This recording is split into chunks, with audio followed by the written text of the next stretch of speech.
Olá! Está começando o 28º episódio do Movimento X. Hoje a conversa é com a Viviane Del Vecchio e vamos falar sobre o Research Ops, ou no bom português, operações de pesquisa. Acho esse tema bem importante porque cada vez mais a gente fala da necessidade de escalar a pesquisa em design e disseminar o conteúdo sobre os usuários nas empresas. Só que, ao mesmo tempo, esse parece ser um dos grandes desafios da disciplina nesse momento. A Vivi foi a primeira pesquisadora que conheci a assumir uma posição de liderança para estruturar a área já com essa mentalidade, e eu acho que a experiência dela pode nos ajudar a pensar mais sobre o nosso contexto e como levar os aprendizados para o dia a dia. Ela é gerente de pesquisa em design no PagSeguro e em 2020 publicou um texto muito legal com reflexões sobre a prática de pesquisa durante a pandemia e o isolamento social. Antes de começar a entrevista, quero pedir a ajuda de vocês para compartilhar os episódios e também para avaliar o Movimento X no player de podcast que você usa. Isso vai nos ajudar a chegar em mais pessoas e também a disseminar a cultura de pesquisa em design. Essa temporada tem o patrocínio do Banco BMG, o único com cashback duplo nas operações de crédito e débito. Quero agradecer a equipe de design do BMG por ajudar financeiramente o podcast e incentivar a produção de conteúdo sobre o X em português para a comunidade. Então vamos lá! Eu sou a Isabela de Fátima e essa é a 3ª temporada do Movimento X.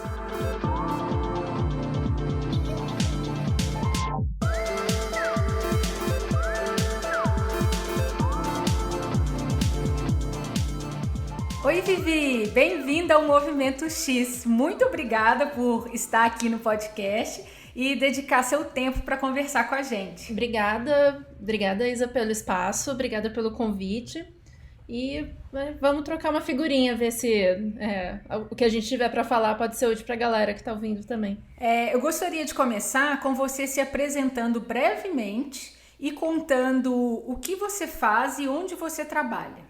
Meu nome é Viviane, hoje eu trabalho no PagSeguro e desde o início de 2019 eu comecei oficialmente a estruturar uma área de Research Ops dentro do time de design. Então, para dar suporte às pesquisas do time de design de qualquer ponto que o designer estiver envolvido, discovery, validação, então todos os pontos que um designer for entrar para a pesquisa, a gente está para dar esse suporte.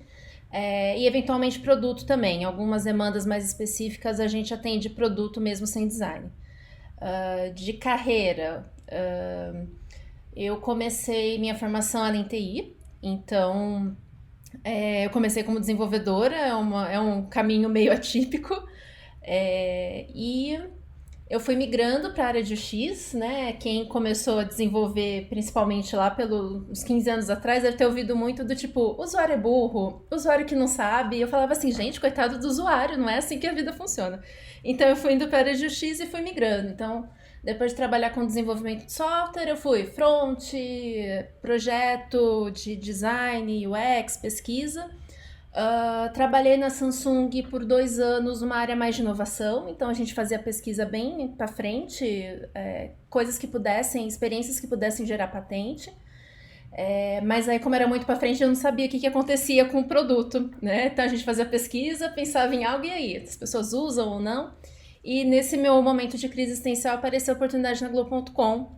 Eles estavam num momento muito data-driven, queria justamente pessoas com um perfil misto ali, pegando um pezinho na parte mais técnica, né, mais lógica. E aí foi uma experiência ótima de eu entender toda a questão de uso de dados, analytics, o time de data science e a parte de pesquisa.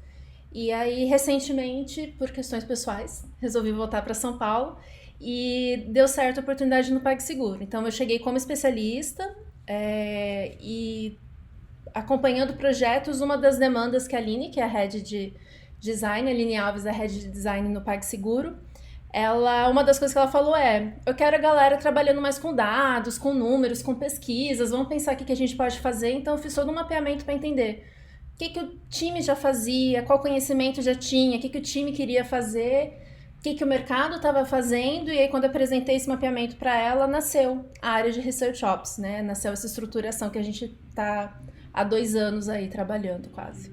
E caso alguém que esteja escutando não conheça a empresa, né? Como que você explicaria o que é o PagSeguro, PagBank? PagSeguro, PagBank. O PagSeguro, ele tem mais tempo de vida, né? A empresa começou começou com meios de pagamento online, checkout online. Então, numa época onde você precisava de cartão de crédito para tudo, viabilizava você fazer compras online sem cartão de crédito. Quem é mais velho viveu isso. Quando o cartão de crédito é uma coisa dificílima. E ganhou muito espaço com as maquininhas, minizinha, moderninha, porque as empresas tradicionais do ramo era muito difícil você conseguir uma maquininha. E aí o PagSeguro entrou nisso de viabilizar um serviço que era caro, era difícil o acesso. E aí, mais recente, em 2018, abriu o IPO em Nova York. E, se eu não me engano, em 2019 que teve o lançamento oficial do PagBank, que é uma conta digital. Então, a gente mantém, né, já basicamente tinha uma certa estrutura para quem vendia com os serviços do PagSeguro poderem movimentar a conta, então se posicionou no mercado como uma conta digital. Então, o PagSeguro é uma grande gama de serviços financeiros, um foco muito forte para quem vende, para quem precisa vender online, vender presencial, e mais recente com a conta digital também com vários serviços, parte de saúde, investimento, empréstimo. Então, assim, é uma empresa que trabalha muito na área financeira, bem, bem amplo mesmo. Vivi, eu acho que você foi a primeira pesquisadora que eu conheço a assumir uma posição de liderança dedicada à operação de pesquisa, né? Ou Research Ops, para quem está mais acostumado com a expressão em inglês, né? Na sua visão, do que se trata, né? O que é a operação de pesquisa? Bom, operação de pesquisa, quando a gente... existe um mapeamento, né, da comunidade global de Research Ops, e que ele é baseado em vários workshops que foram feitos fora do país. Então, é um reflexo muito do que acontece fora, mais do que dentro. E aí, abre uma gama de coisas que a parte de operações pode cuidar, ou em diferentes empresas ou países cuidam. Então, vai desde da parte de cuidar de recrutamento, cuidar da informação gerada nas pesquisas, gerenciamento de cursos, treinamento, definição de guias. Então, assim, até quando eles têm um mapa que é com várias bolinhas, assim, a primeira vez que eu abri aquilo eu entrei em desespero, que é tipo, não darei conta de fazer tudo isso que está mapeado aqui. Mas depende muito de como as empresas se posicionam, né? O que fica dentro da área de operações, mas de maneira simplificada processos, ferramentas e pessoas para que a pesquisa aconteça. Eu gosto muito dessa definição.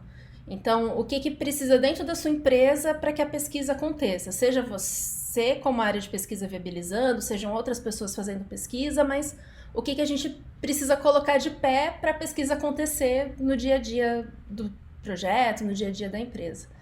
Então, eu gosto particularmente dessa definição. E como que o time está organizado hoje? Hoje, organizado o time de Research Ops, hoje somos 3 guerreiras, que eu brinco, porque é pouca gente. Para um time de designers que a gente atende, o time de design está com 80, 70 designers, entre liderança, ops, toda estruturação. Então, como que a gente tem se organizado? A gente foca por ano. Por ano a gente acaba focando em pilares diferentes, que é o que está pegando mais para a gente focar nesse ano, porque é um time reduzido para atender tanta gente fazendo pesquisa. Não que os 70 designers façam pesquisa, não são todos que aplicam, mas a gente fica disponível para atender esse grupo todo. Então, no primeiro ano a gente focou muito em ferramental para a pesquisa ganhar velocidade, parceria de recrutamento, que ferramentas que precisam ser pagas para acontecer. A parte de suporte é algo que a gente também ocupa bastante o nosso tempo, que é tirar dúvida da galera. Então vai começar uma pesquisa, a gente senta junto, revisa o que precisa, que ferramentas que estão disponíveis, como que a gente pode facilitar esse processo. Revisa a análise com a galera, relatório, e dependendo da pesquisa, principalmente as qualitativas, se a pessoa não tem alguém que vá junto, a gente se organiza para como time acompanhar. Então, a gente continua garantindo que todo esse ferramental, LGPD está entrando com processos mais rígidos agora, a gente está olhando para isso, então toda essa parte de ferramentas, garantir que elas existam, processos que façam sentido para o time, então suporte, a gente tem alguns processos de acompanhamento de pesquisa um pouco mais direcionados, alguns um pouco mais livres, de acordo com a demanda do time. E a gente e colocando aos poucos, né? Porque esses 2 pilares, eles ocupam bastante nosso tempo.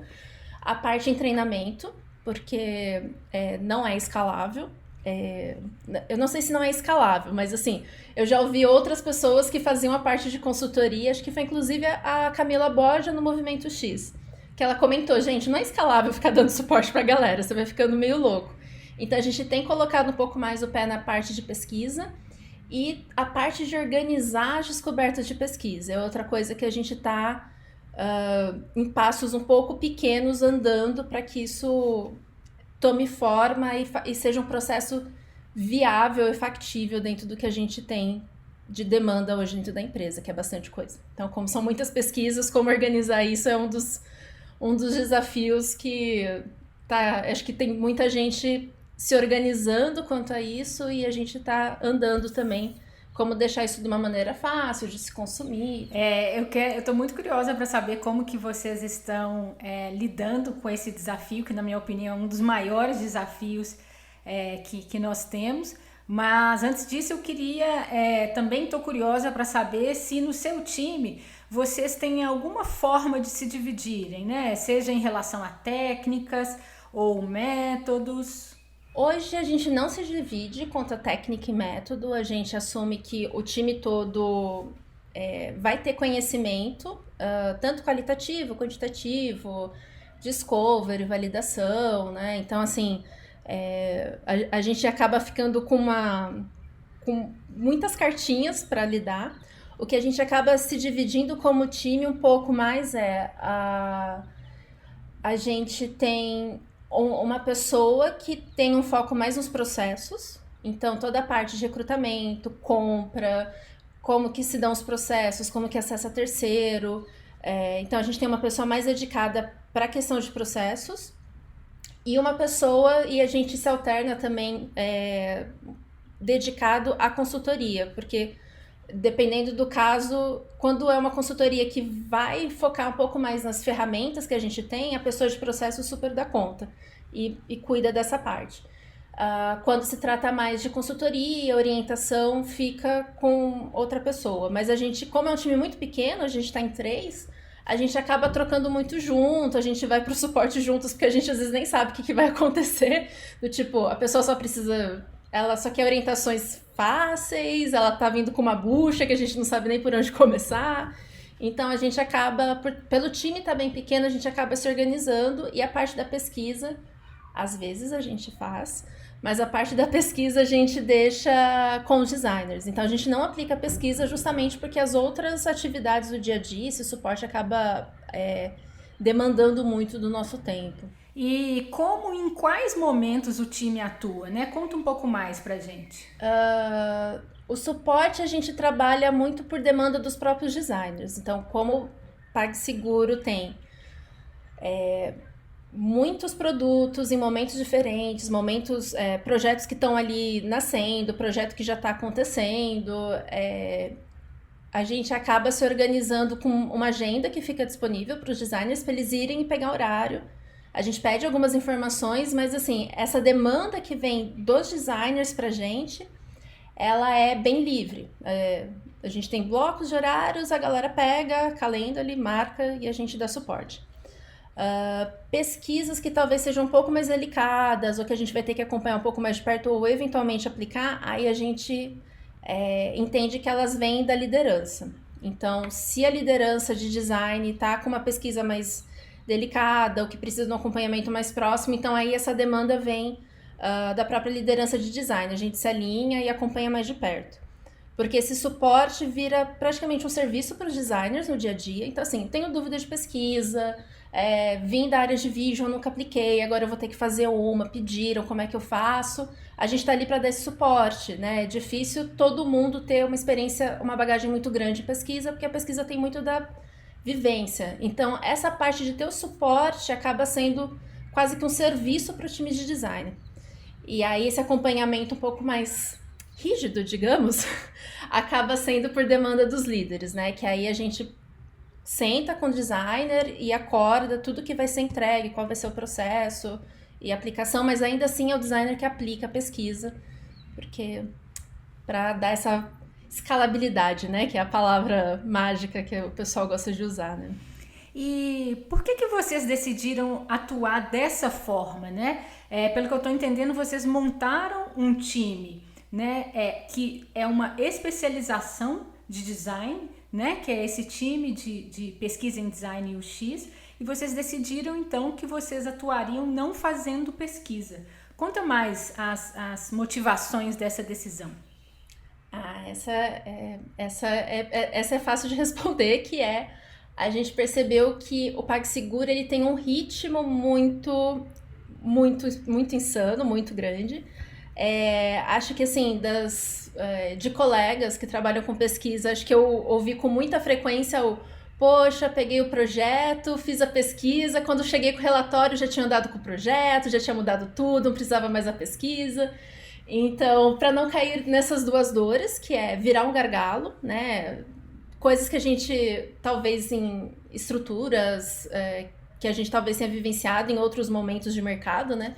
Mas é isso, vira gargalo, demora, né? Então, e o PagSeguro tinha isso, de ser uma empresa muito agitada, muito rápida e culturas muito diferentes nas áreas de negócio. Então, algumas mais orientadas a dados, algumas mais orientadas à pesquisa qualitativa. Então, como era muito variado, definir um processo ou ter uma área que aplica a pesquisa, a gente ficou com muito receio de ser um gargalo. E a gente viu que os designers tinham, não todos, né? Porque é isso, tem perfil que gosta mais, tem perfil que gosta mesmo, mas o pessoal já tinha isso de querer fazer pesquisa. A gente brincava que na Faria Lima ali os restaurantes em volta não aguentavam mais responder questionário do pessoal, que a galera pegava, descia, ia lá perguntar, tal. Então já tinha uma cultura de pesquisa e esse desejo. Então a gente partiu do vamos então dar ferramental, vamos... Às vezes tinha até ferramenta que já tinha sido comprada, estava na empresa e ninguém usava porque não sabia. Então, a gente quis trabalhar mais com dar ferramenta, dar suporte, espalhar informação para que a galera pudesse fazer essa pesquisa. E, às vezes, até um cruzamento de, eu estou fazendo pesquisa sobre isso. Tal pessoa já fez uma pesquisa sobre isso. Então, dá velocidade, dá autonomia também para eles se sentirem donos da pesquisa. Não só se sentirem, mas eles são donos da pesquisa, eles que vão aplicar no projeto, eles que precisam entender o que está acontecendo. Então, a gente acabou optando por esses motivos em não fazer pesquisa, em dar ferramental para que a galera pesquisasse no dia a dia deles. E quais são as dificuldades e limitações em trabalhar para que outras pessoas façam a pesquisa? Uma dificuldade grande é a visibilidade, né? Eu acho que áreas operacionais passam por esse desafio de maneira constante, que é como que você mostra o impacto do seu trabalho, dado que a entrega final, que é a pesquisa, às vezes até os desfechos da pesquisa, eles não estão sob o nosso controle, estão sob o controle de quem a gente deu um suporte. Então, eu acho que isso é um grande desafio de como a gente registra o que a gente tem feito, horas gastas em suporte, que pesquisas que a gente acompanha mais de perto, né? Porque uma coisa é um suporte de 1 hora, outra coisa é uma pesquisa que a gente acaba acompanhando várias horas porque o designer estava sozinho, por exemplo. Então, acho que uma das coisas que Acho que o maior desafio é dar visibilidade do impacto. Eu acho que limitações, aí eu acho que isso é muito mais de como se estrutura a área. A gente optou por ser uma área que não controla. Tanto que agora com a LGPD, que vai ter que ter algum certo controle, estamos sofrendo um pouco com processos. Mas a limitação é que às vezes você dá orientação e a tomada de decisão final é do designer. Então, às vezes, não necessariamente a melhor tomada de decisão do ponto de vista de pesquisa, tem as influências de produto, tem a questão que é o próprio designer fazendo a pesquisa, há aquele risco dele enviesar, dele conduzir para uma resposta que ele espera. A gente tenta contornar isso revisando o roteiro, dando algumas dicas, mas é sempre um risco que pode estar acontecendo. Então, acho que as limitações acabam sendo um pouco nesse... E isso depende muito de estruturação, foi como a gente optou por se estruturar, mas ter uma questão de orientar, mas não de controlar. Né? Então, isso pode ter alguns impactos, que algumas vezes a qualidade da pesquisa, da análise, que às vezes a gente, por não controlar, a gente perde a visibilidade do impacto. Então, é uma das coisas que, como a gente se estruturou, mas isso também não é uma regra da área de operações. Depende muito como cada área de operação de cada empresa acaba se estruturando, né? Então, esse é o nosso caso. Podem ter casos diferentes no mercado. Esse ponto, acho que é um ponto legal para a gente conversar mais, porque assim, eu acredito que é uma preocupação frequente entre pesquisadores, né, o fato de ter designers analisando o uso das suas próprias soluções, né? Você já comentou um pouco aí disso, mas queria que a gente explorasse um pouco mais, né? Porque queria saber, a preocupação você já trouxe, né? Vocês têm outras formas de lidar com isso? Queria que a gente explorasse um pouco mais esse ponto. Bom, vamos lá. A gente tem esse receio. Muito do que a gente faz, pelo menos eu gosto de propor sempre como piloto. Então, assim, vamos testar, vamos ver se funciona, e se der começar a dar problema com frequência, acho que temos um problema e precisamos mudar. Então, assim, por um lado, a gente acompanha as pesquisas, a gente acompanha o relatório, o enviesamento de resposta ele não é tão constante. Então, isso acalma um pouco o nosso coração, porque a gente percebe que quando o pessoal vai para a pesquisa, eles estão numa pegada assim, eu quero realmente saber qual que é a melhor resposta, tal. Salvo as exceções que a gente brinca que é a pesquisa do Fla-Flu, né? Do tipo, alguém acha que é melhor outro acha melhor 2. E aí vai para pesquisa para saber qual que é o melhor resultado. Então, a gente não controla isso. Se isso bate na gente, a gente tenta, olha, melhor não, veja bem, volta lá, dá uma analisada. Então, quando passa pela gente, a gente consegue dar uma orientada, a gente consegue revisar roteiro para tirar enviesamento e tal. Sobre análise, é a mesma coisa. Se a galera traz o resultado, a análise pra gente, a gente consegue direcionar, mostrar que essa conclusão que você está chegando, esse insight que você está trazendo, essa percepção que você está trazendo, ela não tem embasamento no que você viu na pesquisa, né? Vem aqui acompanhar comigo os fatos, o que apareceu. Então, desses momentos de dor, né, que é o planejamento da pesquisa, a aplicação e análise, a gente tem algumas ferramentas que, quando a gente é acionado, a gente consegue acompanhar. Quando é o líder que pede, do tipo, essa pesquisa eu preciso garantir o resultado dela, né? Eu preciso de eu quero um selinho de que, tá tudo ok aqui. Aí a gente faz um acompanhamento, aí é mais rígido. Aí tipo, esse roteiro, depois você corrige o roteiro, volta, agora passa, próximo passo. Então, aí a gente faz uma coisa um pouco mais minuciosa, que acaba que a pessoa vai ficando...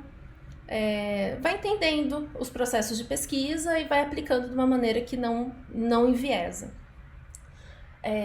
E da parte de repositório de pesquisa, que a gente está olhando mais uma pegada de Atomic. Uma das coisas que a gente assumiu é que as análises de pegar fatos de pesquisa e organizar para embasamento de insights é algo que vai ter que passar pela nossa mão.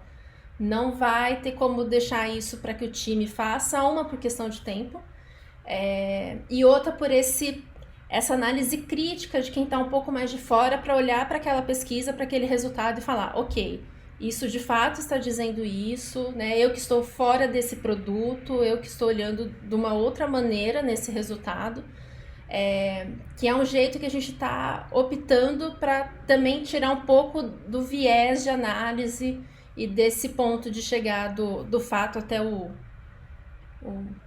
análise, a descoberta ali do que foi feito na pesquisa.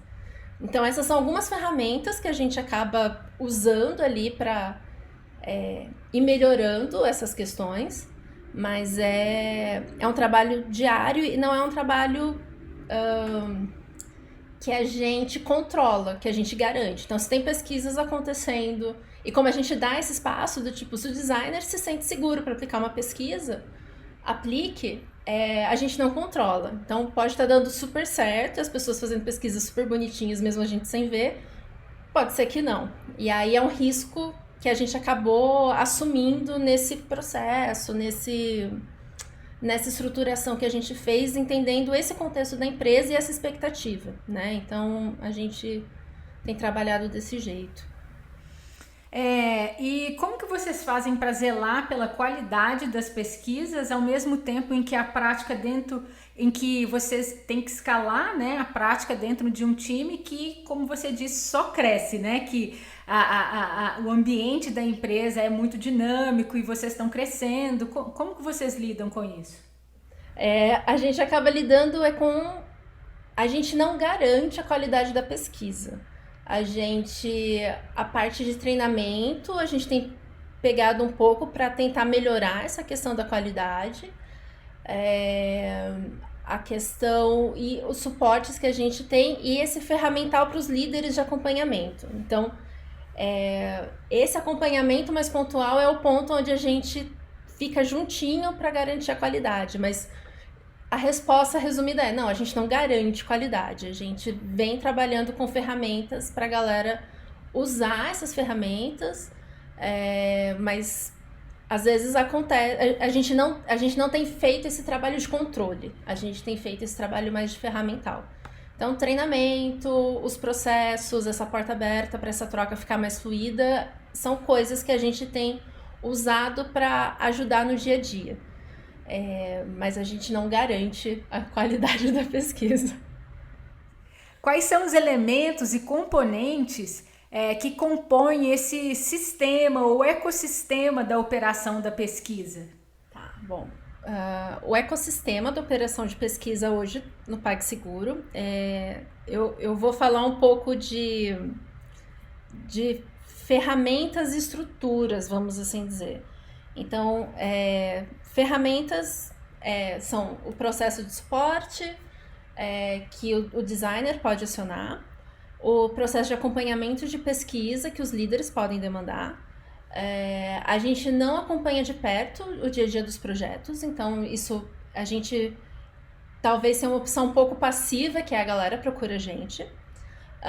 Em paralelo, a gente tem que a gente chama a mesa de cartas, que são as várias ferramentas que estão disponíveis. Então, ferramentas e parceiros o Optimal, o Pago, o Lookback, parceiro de recrutamento, parceiro para aplicar pesquisa. Então, a gente fica com várias ferramentas disponíveis para que quando a pessoa for aplicar pesquisa, a gente consegue gift card agora, né, no remoto, cartão de bonificação para a galera pagar um café numa guerrilha. Então, a gente tinha meio que um kit de ferramentas ali que quando a pessoa chegava, preciso fazer uma pesquisa assim. Então tá, tem essa bonificação, você pode fazer isso, se for qualitativa você faz assim. Então, a gente ia orientando as pessoas. Em paralelo, que a gente tem construído mais de... a gente tem documentado os processos que eles têm que seguir uma regra mais rígida. Então, como funciona o recrutamento, porque é um parceiro externo, né? As coisas que são um pouco mais regradas de como funciona, WhatsApp para pesquisa, coisas assim, isso a gente tem bem documentado, né? Para que a galera possa acessar. Referências de pesquisa, briefing, a gente tem alguns documentos que a gente usa muito mais na parte do acompanhamento, e aí a gente disponibiliza para a galera. Mas uma coisa que a gente optou dentro do time foi em não tentar fazer todo um material de pesquisa para que a galera consulte. Então, a gente se deu a liberdade de, se tem um material disponível na internet que super atende essa dúvida específica, tá disponível. Tanto que algumas pessoas que disponibilizam bastante material online, sei lá, o Gabriel, que hoje ele trabalha na Globo na parte de pesquisa, ele é super engajado em produzir material, template. A gente brinca que ele trabalha... Obrigada, Gabriel. Isso é lindo. A gente brinca que ele trabalha pra gente, mas, né, ele trabalha pra gente. Porque, assim, tá tão organizadinho, tá tão bem explicado que a gente fala, eu não vou reescrever o que já tá escrito. A gente brinca que a gente tem um diretório interno de links, porque mesmo organizando, as pessoas chegam e falam, oi, tudo bom? Eu vou fazer um teste de usabilidade, você tem umas dicas pra me dar? Esse link aqui explica maravilhosamente, vai lá ver. Então, tudo que precisa, ou uma regra interna, ou... formatos que para dentro da empresa é muito específico, então briefing, a gente faz perguntas que coisas que a gente vê voltando sem ser respondidas. Então, essa é a regra, a gente precisa saber essa informação. Outras coisas a gente opta por dar referências externas ou no máximo checklists muito pontuais, porque assim, a gente percebe, a galera não lê. Né? Às vezes é correria, às vezes não é o foco da pessoa se aprofundar em pesquisa, ela precisa de algo rápido, específico, então coisas que a gente vê se repetindo, a gente vai organizando para poder ficar mais fácil. Mas se algo, se a internet maravilhosa já foi, né? Se alguém já fez, é para isso que eu pago a internet, tô brincando, a gente acaba optando em dar essas referências, porque inclusive a gente percebe uma demanda, vamos assim dizer, de curadoria, né? Porque isso, teste de usabilidade. É tipo, amigo, Google, né? Tem um monte de texto. Só que rola qual que eu leio, qual que eu sigo, qual que vocês que aplicam tanta pesquisa recomendam. Então, a gente tem acabado, ao invés de ter vários materiais super escritos pela gente, a gente optou assim, vamos organizar, vamos fazer curadoria do que está disponível na internet, porque tem muita coisa boa, tem muita referência que já ajuda. Então, acho que assim, e aí a gente acaba tendo projetos que a gente vai disponibilizando aos poucos, né, para os designers. Então, assim, que a gente fez recente, a gente fez um treinamento de framework Heart, pensando na realidade da empresa que quer se puxar isso. Então, faz o treinamento, passa processo e segue. Então, a gente vai meio que organizando. LGPD, estamos botando a ordem para documentar, para poder passar para a galera. E aí as coisas vão por demanda, né? Então, conforme a gente tem meio que um processinho novo que eles precisam seguir, aí a gente passa e de 2 em 2 meses, de 3 em 3 meses, varia de acordo com o ritmo que a galera entra, a gente faz um onboarding com quem chegou, de explicar a área, como que acessa a gente, nossa cara é essa, podemos ajudar com isso. Parte para quem está chegando, saber que está disponível esse serviço, e parte porque os processos vão mudando. Então, a gente até fez assim, faz um e grava. Aí, sei lá, passou um mês, a gente olhou e falou, já está desatualizado, gente, já tem que fazer outro, porque mudou o processo, a gente aprendeu a fazer alguma coisa que fazia de um jeito, pode fazer melhor. Então, esse processo de acertando o que a gente faz, a gente precisa ficar repassando. Então, se eu não me engano, são essas coisas que a gente se organiza para fazer dentro do time. E agora vamos falar sobre o compartilhamento, sobre a gestão e a organização dos aprendizados, né? Ai, meu coração! E aí, você já citou aqui nessa conversa, né, que vocês trabalham com Atomic, né? Antes de começar a responder, eu queria que você aproveitasse, desse um passinho para trás e colocasse aí, né, o que é o Atomic, para caso alguém que esteja escutando não conheça. Tá, vamos ver se eu consigo explicar o Atomic de uma maneira... Da maneira Vivi. A Vivi, Atomic por Vivi, né? O Atomic Research, eu gosto muito de comparar ele com o Atomic Design, porque quem já teve contato com o Atomic Design fica mais fácil fazer essa ponte. Mas ele trabalha, eu acho que assim, um resumo da proposta do Atomic Research é você pegar pesquisas e deixar em pedacinhos pequenos que você consegue juntar de novo e reaproveitar de novo em outros contextos para responder outras questões, né? Então, o Atomic em especial, ele é um pouco sofrido, na minha opinião, de entender, porque quando a gente procura por isso, a gente tem dois autores, duas pessoas que falam muito sobre isso, que é o Daniel Pidcock e o Tom Sherroll. Então, e eles têm estruturas diferentes, mas eles partem desse princípio que eu vou pegar uma pesquisa, vou colocar em vários pedacinhos do que foi dito, o que foi descoberto, e poder aproveitar isso em outros momentos, às vezes para responder a mesma pergunta, né? Às vezes as perguntas se repetem, às vezes para responder novas perguntas, porque é isso, às vezes você vai fazer uma pesquisa para perguntar, né, no nosso caso, o que você acha da maquininha? Aí a pessoa vira e fala, então, mas o cartão de vocês? Aí tá, mas eu tô perguntando da máquina, e você não vai virar e falar, não quero saber do que você tem para dizer do cartão. Então você acaba coletando informações e a gente, como uma área cross, isso fica mais crítico ainda, né, de ver um resultado de pesquisa que bate numa outra pesquisa que alguém está fazendo. Então, esse é um desafio que a gente tem olhado há muito tempo. Ele não é trivial. E acho que existem muitas questões sobre isso quando você tira do contexto original da pesquisa, o quanto que você perde contexto, o quanto que isso é delicado. Ainda estamos dando primeiros passos numa solução que eu acho que a gente vai funcionar, né? Eu tenho uma dor no coração que é não ter resolvido isso ainda. Mas o que a gente tem visto, e a gente foi conversando com algumas pessoas de mercado, que ajudou muito, que por mais que o conceito de Atomic, né, ele propõe não só que você quebre em pesquisas, mas quando você lê parece que é algo muito fácil, né? Você pegar essas pesquisas, quebrar em pedacinhos e reaproveitar depois, quase uma coisa orgânica, colaborativa, pássaros cantam no fundo, né? Então, assim, em função disso, a gente percebeu que não é tão simples e precisa de uma governança, precisa de pessoas olhando para as pesquisas, avaliando o que se guardar, avaliando como guardar e avaliando até como recuperar. Então, hoje, a gente está nessa foto de aceitamos que é a gente que vai fazer isso. E como que vocês estão fazendo isso hoje, né? Se você puder já contar um pouquinho para a gente. Como que vocês estão fazendo essa gestão e a organização dos dados de pesquisa?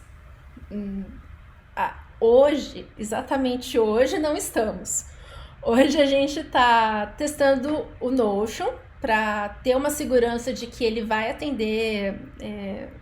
O Notion é uma ferramenta, não é uma metodologia, de que ele de fato vai atender as nossas demandas, né? Do tipo, funciona, o que a gente está pensando, o que a gente precisa, e o que a gente está fazendo é meio que pilotos com algumas pesquisas. Então a gente pegou um pacotinho de pesquisas bem variadas e está fazendo esse processo de exportar e ver como que funciona, como que se dá essa recuperação, e pensando em processos que façam sentido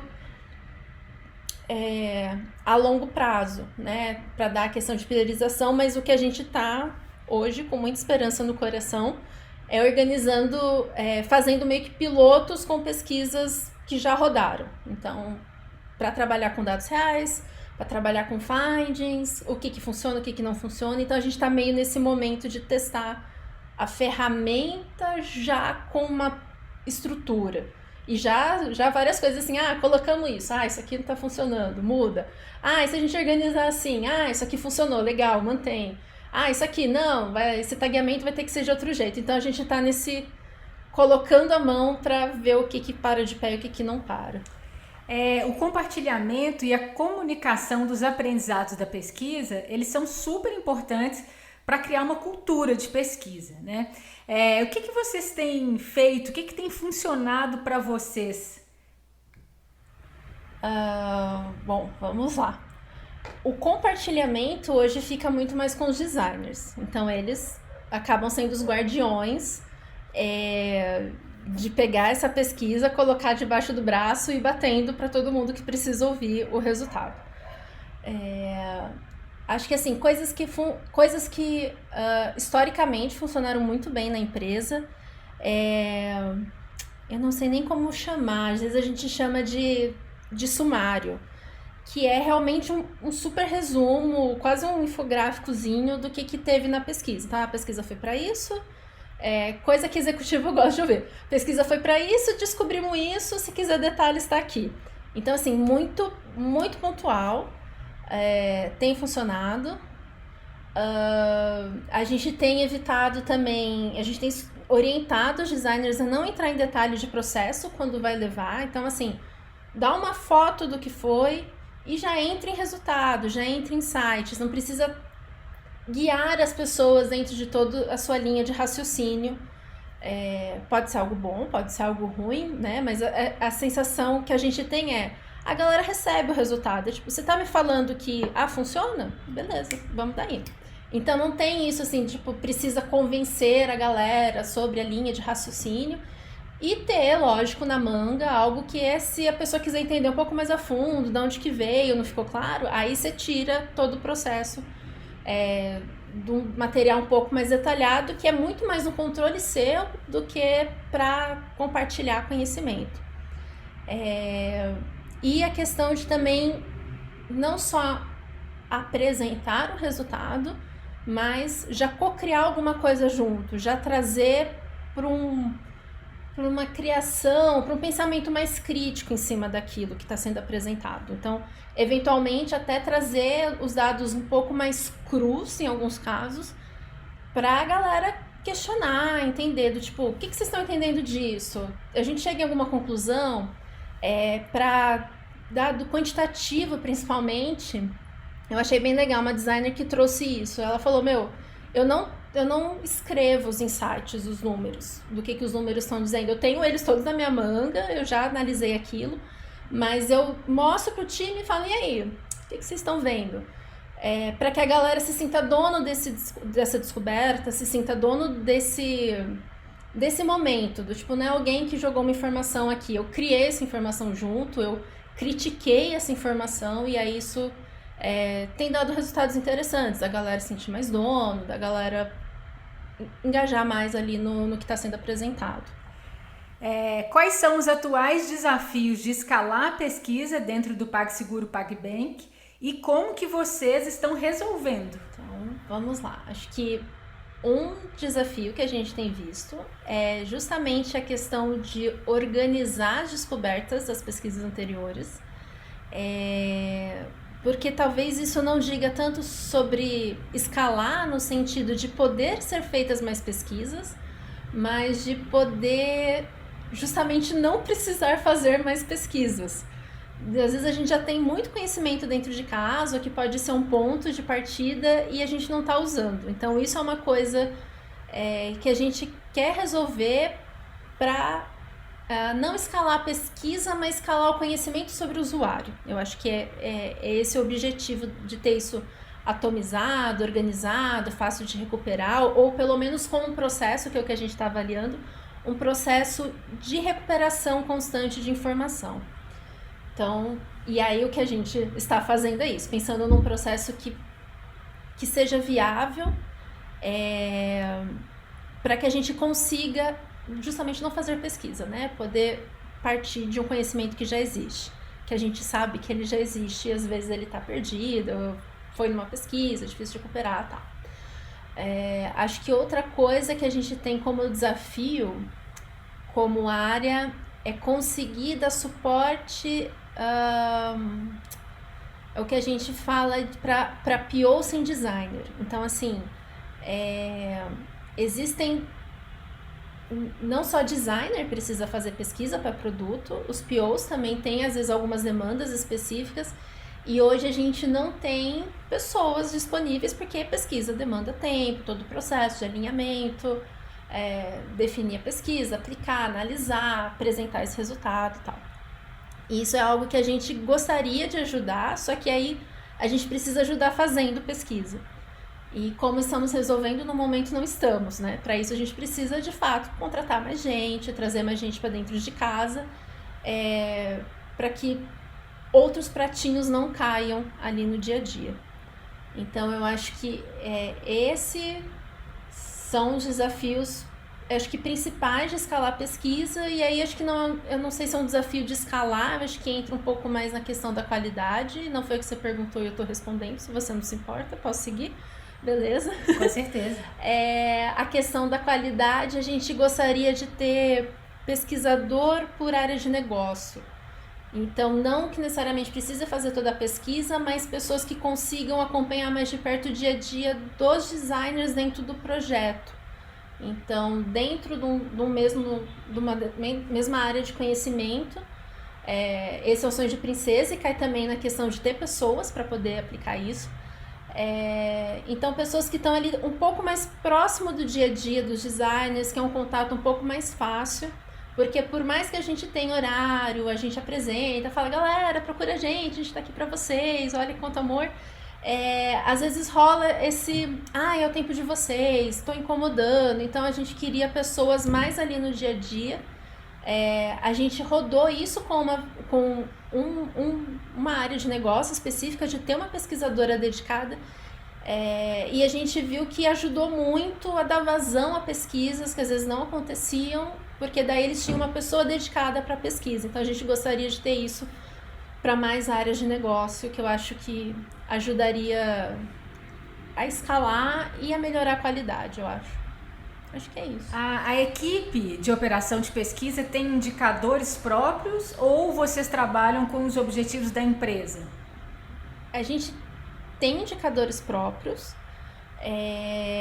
e a gente acaba trabalhando com indicadores, como vamos dizer, de certa forma, de feedback do próprio time. Então, a gente mensura, vamos assim dizer, o quanto esse suporte está sendo efetivo para eles, o quanto das questões, assim, das questões de processo, o quanto os processos estão claros, o quanto as ferramentas que estão disponíveis estão claras, eles usam e têm valor. Então, a gente acaba mensurando de maneira numérica, porque como o time é grande, já dá para fazer isso, mas é o quanto que nos pontos em que a gente atende com processos ou com ações, o quanto que isso tem melhorado ao longo do tempo dentro do time. Então, acaba sendo útil também, porque tem coisas que é assim,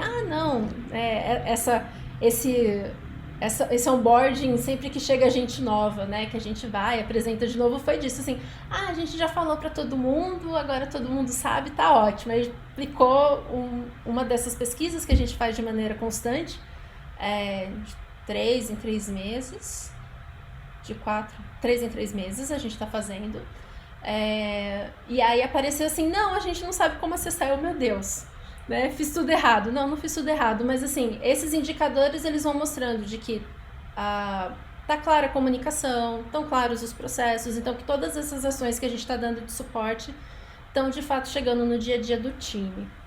E tem alguma forma de vocês avaliarem o impacto das pesquisas no resultado do produto? Eu já vi gente fazendo isso, mas a gente não faz esse controle hoje. Eu já vi gente fazendo assim, se eu não me engano, foi o Edson da Sky, é péssimo, a gente ganha o sobrenome da empresa. Edson Constantino. Edson Constantino, muito obrigada. Adoro. Maravilhoso. A gente conversou com o Edson Constantino justamente sobre a questão de atomização. E ele mostrou... Será que eu posso falar que ele mostrou como eles... Vamos avaliar. Ele mostrou como eles fizeram todo o acompanhamento e fazendo esse acompanhamento, eles acabavam tendo um controle de como as pesquisas estavam impactando nos projetos. Uhum. Então, para quem faz a atomização ali da base do Daniel Pidcock, uma das coisas são os outputs, né? O que é feito com as pesquisas, se fizer esse mapeamento completinho. E aí, com isso, ele conseguia mensurar isso. Então, a gente guardou essa informação no coração, mas hoje a gente não faz esse controle de impacto em projeto. Hoje a gente não faz esse controle. Então, e por enquanto estamos funcionando assim, mas se precisar a gente começa. E assim, operacionalizar a pesquisa numa empresa desse tamanho requer orçamento, né? E quais são suas dicas para profissionais que ainda precisam buscar o apoio para montar essa estrutura? Ai, meu coração. Acho, assim, sim, precisa de orçamento, isso é muito importante. Eu acho que, até para ser transparente, a gente, quando começou a área, a gente começou com um buy-in de diretor que acreditava muito na questão de pesquisa. Então, isso facilitou muito o acesso a recursos, né? Quando a gente falava, precisamos dessa ferramenta, né? Bem justificado por o motivo da ferramenta, quanto que dava velocidade, isso ajudava bastante. E uma coisa que esse ano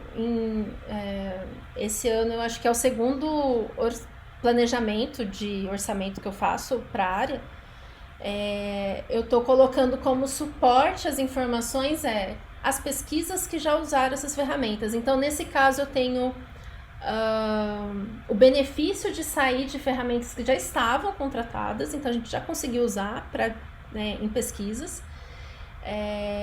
E aí a gente consegue dizer, essa ferramenta é importante porque a gente usou nessa pesquisa, né? Então, fica visível o quanto é importante a gente continuar tendo esse recurso.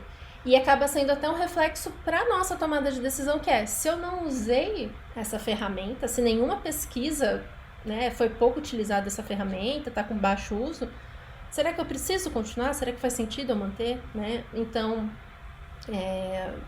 eu não sei se é uma dica que pode ajudar muito. O que eu vejo que algumas empresas funcionam muito é trazer referências de mercado, né? Então, assim, Google usa essa ferramenta, Facebook, Airbnb, Spotify, então trazer referências do mercado, e normalmente cada empresa tem as suas referências, né? Então acaba sendo ajudando a essa venda interna, vamos assim dizer. E se conseguir colocar em dinheiros o quanto que isso é de economia, melhor ainda, né? Que é isso, se um designer for fazer esse recrutamento para a empresa, custa tanto, né?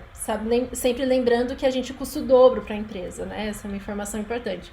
Então, às vezes, colocar esse comparativo, então se a gente tiver essa ferramenta, fica mais barato, né? Esses comparativos talvez ajudem. E aí também é muito entender a cultura da empresa, né? Então, o que as outras áreas que conseguem o recurso, ou conseguem recursos, que argumento que elas usam, né? Como que isso se dá, que processo é esse que funciona.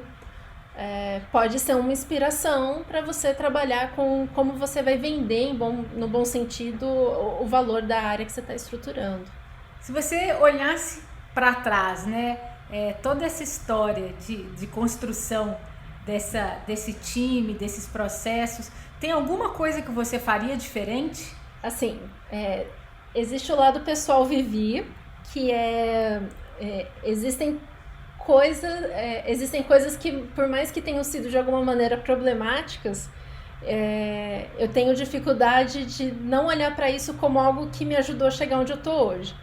Então, sempre que alguém fala, você se arrepende de alguma coisa da sua vida? Assim, talvez coisas poderiam ter sido diferentes, mas elas me ajudaram a ser quem eu sou hoje. Então, eu tenho muita dificuldade nesse processo. Eu acho que Talvez em alguns casos eu teria. Ai, muito difícil. Com certeza sim, mas acho que eu nunca parei para pensar nisso. Acho que alguns processos tirar mais rápido do conceito e ir mais para os testes diretos. Eu acho que a atomização de pesquisas ela passa um pouco disso. A gente quis pensar numa estrutura que funcionasse muito, porque depois que você começasse a colocar as pesquisas, fazer mudança ia ser super trabalhoso, fazia sentido, mas acho que foi muito tempo no conceitual e trazer isso para o prático ele é um desafio. Acho que pensar também em processos onde a gente estivesse mais próximo dos times, não só dos designers, também acho que seria uma coisa que a gente tem olhado hoje um pouco mais para isso, como fazer isso, né? É difícil sendo um time tão reduzido, mas é algo que a gente tem olhado até por alguns comentários que a gente ouve, não tanto dentro do PagSeguro, isso eu não escuto, mas muitos de colegas que principalmente colegas que não são de pesquisa, não são designers, que a galera vem com resultado de pesquisa e eu não sei o que fazer com isso. E aí você olha e fala assim, então talvez, será que a gente não conseguiria estar colocando isso mais no dia a dia da galera se a gente estivesse mais próximo, se a gente estivesse trazendo para essas dinâmicas, né, criando junto e tal. Então eu acho que esses dois pontos, quando eu olho para trás, acho que é isso, o conceitual, e esse é um desafio muito grande, né, da estratégia trazer para o prático, como que você faz aquilo andar no dia a dia, é um grande desafio. E talvez tentar estar um pouco mais no dia a dia dos times, não só dos designers. Pode ter sido também uma questão de manter a sanidade mental, né? De não pegar mais jovens do que a gente consegue, mas eu acho que é algo que talvez eu teria pensado alguns processos um pouco diferentes, se fosse possível, sim. E para algumas pessoas a pandemia e esse distanciamento social, né, elas trouxeram algumas mudanças na forma de fazer pesquisa. No seu caso, teve alguma mudança que você acha que vai permanecer daqui para frente? Olha, uma coisa que a gente acabou, por causa do distanciamento social, fazendo muito, foram pesquisas remotas Brasil, né? Antes a gente... eu não sei se é uma questão cultural da área de pesquisa, mas a gente queria a pessoa do lado. É para ajudar com o celular, para ver todos os movimentos e tal. Então a gente fazia muita pesquisa em São Paulo, né? Com pessoas de São Paulo. E por causa da pandemia rolou muitas vezes assim, já que a gente não vai ser físico mesmo, vamos aproveitar, vamos pegar o Brasil todo, assim. E é muito rico que aparece da gente fazer essa pesquisa saindo de São Paulo, né? De cenários, de entender como a marca é vista fora de São Paulo, questões de valores que às vezes a gente está tão no nosso dia a dia da área de tecnologia, e aí você vê visões de mundo muito diferentes, assim. Eu não tenho certeza se vai continuar, mas eu espero que essa questão de manter as pesquisas remotas para a gente poder alcançar um público Brasil mesmo, né? Não ficar só em São Paulo, é um desejo, né? Vamos ver se conseguimos. E que dica que você deixa para quem quer saber mais sobre operação de pesquisa ou que está começando a criar essa equipe dentro da própria empresa? A primeira dica, eu acho que é independente de material, é entender a cultura da empresa, né? A cultura, os processos, expectativas para a área, porque eu tenho, acho que até pelas diferentes empresas que eu passei, eu acho que é muito claro quanto coisas diferentes funcionam em empresas diferentes, por questões de cultura, por questão de visão de diretoria, por questão de ferramentas disponíveis. Então, um primeiro ponto, eu acho que eu consideraria isso, tipo, entenda primeiro em qual cenário que você tá e o que gera valor nesse cenário, né? Então, às vezes a gente quer sair, sei lá, com uma estrutura super master blaster, e às vezes o que a galera tá querendo é aplicar sei lá, a galera quer aplicar um teste de usabilidade. Isso já vai dar um puta valor no dia a dia de PO, de negócio, e assim, é isso. O que a sua empresa precisa? Às vezes assim, eu quero fazer uma sonda cultural nível Brasil, vai ser... Então, às vezes é isso que a galera quer, às vezes é resolver questões de dia a dia, pesquisas que já vão responder muita questão que está em aberto. E para procurar, acho que aí vai ter que cutucar no inglês, isso tem a comunidade internacional de Research Ops, então eles têm muito material, para ler, para acompanhar, para usar de base. Acho que não foge, né? Por mais que seja operacional, não foge de conhecer pesquisa, porque para viabilizar a pesquisa, você precisa saber o que precisa ser feito para uma pesquisa. Então, eu gosto muito do Guide to UXR, que ele traz vários compilados de links sobre várias metodologias. Então, por mais que seja operacional, você precisa saber da gama de pesquisas para avaliar o que faz sentido no seu cenário. E acho que é isso. Eu ia fazer merchan, né? Deixa o Movimento X também. Ouvi vários episódios e fui anotando. Isso aqui é importante para eu avaliar. Isso aqui que legal que eles fazem isso. Então, assim, vai ouvir o que a galera tá fazendo, principalmente no Brasil, né? É super legal ver as referências que vêm de fora, mas o que a gente tá fazendo é muito mais próximo, provavelmente, do que você vai encontrar na sua empresa, se você está aqui no Brasil. Então, eu acho que vale ouvir o que a galera tá fazendo, porque acho que tá todo mundo um pouco meio que aprendendo junto, assim. A parte de operações de pesquisa, ela com certeza já existe há um tempo, só que não com esse nome, porque existiam áreas de pesquisa, então tinha galera que ficava cuidando das operações de pesquisa e talvez não fosse dedicado, talvez fosse uma coisa que rotacionasse. Mas a gente está falando mais sobre como estruturar isso dentro das empresas. E eu acho que isso está aparecendo de maneira mais diversa hoje, né? Acho que no passado existiam estruturas um pouco mais formais, um pouco mais pré-definidas para pesquisa, e hoje está todo mundo vendo esses novos modelos, que é isso. Se o designer faz pesquisa, quem que faz a pesquisa estratégica, separa, traz o data science junto, não traz. Então, assim, tem vários colegas testando várias coisas diferentes. Então, acho que vale ouvir o que o pessoal tem para falar, chega no LinkedIn e fala: oi, tudo bom? Eu vi que você está fazendo isso, vamos trocar uma figurinha, o que está dando certo e o que não dá. Então, acho que são algumas dicas que eu daria para quem está com esse desafio. Muito bom. E você quer falar algo mais que eu não tenha perguntado? Se tiver algo que a gente deveria ter falado aqui hoje e que minhas perguntas não tenham abordado, por favor, fique à vontade aqui para a gente falar. Nossa, que eu gostaria de falar, acho que talvez uma questão importante que que eu tenho observado um pouco e que eu acho interessante, que é o quanto os processos, eles também definem cultura. Então, por mais que você precise entender a cultura da sua empresa e isso vai de alguma maneira refletir em como você estrutura o processo,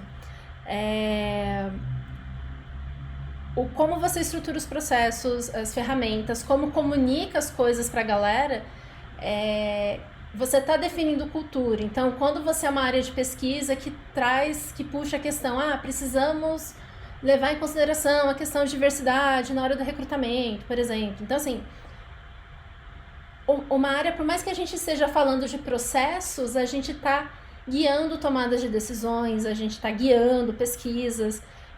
Então, a gente tem uma responsabilidade de entender esse impacto que a gente tem, que é a questão da curadoria, é a questão dos direcionamentos, é a questão dos processos, o quanto eles são acolhedores, o quanto que eles infringem medo por algum tipo de controle. Então, são coisas sutis que, quando a gente trabalha principalmente com processos e com muitas pessoas, a gente começa a ver que, tipo, essa tomada de decisão de funcionar desse jeito faz com que as pessoas se sintam mais à vontade. Esse outro jeito afasta. Os direcionamentos de pesquisa, a gente que questiona com quem você está falando, o quanto que você está avaliando esse cenário do seu usuário, o quanto que você não está colocando a sua visão de mundo dentro do que essa pessoa está te dizendo, te trazendo. Então, há uma responsabilidade gostosa de se ter, que é guiar algumas tomadas de decisões, algumas revisões de mundo, de visão de mundo, que eu acho que são coisas legais para a gente pensar também. Quando a gente pensa em processos e operações, a gente está também pensando em cultura, acho que isso é legal. Muito bom, Vivi. Foi excelente conversar com você. Muito obrigada pelo seu tempo e por fazer parte do Movimento X. Eu gostei demais da forma como você resumiu e contou essa história tão bacana do que você vem construído em operação de pesquisa. Obrigada, Isa, pelo convite, pelo espaço, né? Acho que é muito importante. Eu vejo quem produz conteúdo é um serviço para a comunidade, né? Porque dá trabalho, não é uma coisa trivial. Então, assim, muito obrigada pelo que você tem feito pela comunidade de UX. Eu acho muito importante reconhecer isso, porque não é trivial. E quem quiser trocar uma figurinha, sei lá, acho que pode me adicionar no LinkedIn e já manda mensagem falando: oi, quero falar sobre o que quer falar. Eu tô no Mentora também, então assim, inclusive no Mentora tem vários mentores maravilhosos de UX Research, então tem horários já reservadinhos, só pegar o horário e a gente troca uma figurinha também. Então ficam esses canais aí de contato, quem quiser falar sobre operações. Quem tiver resolvido esse repositório de conhecimento, vem falar comigo, por favor, vem ser meu amigo. Acho que é isso que a gente tem feito com esses desafios.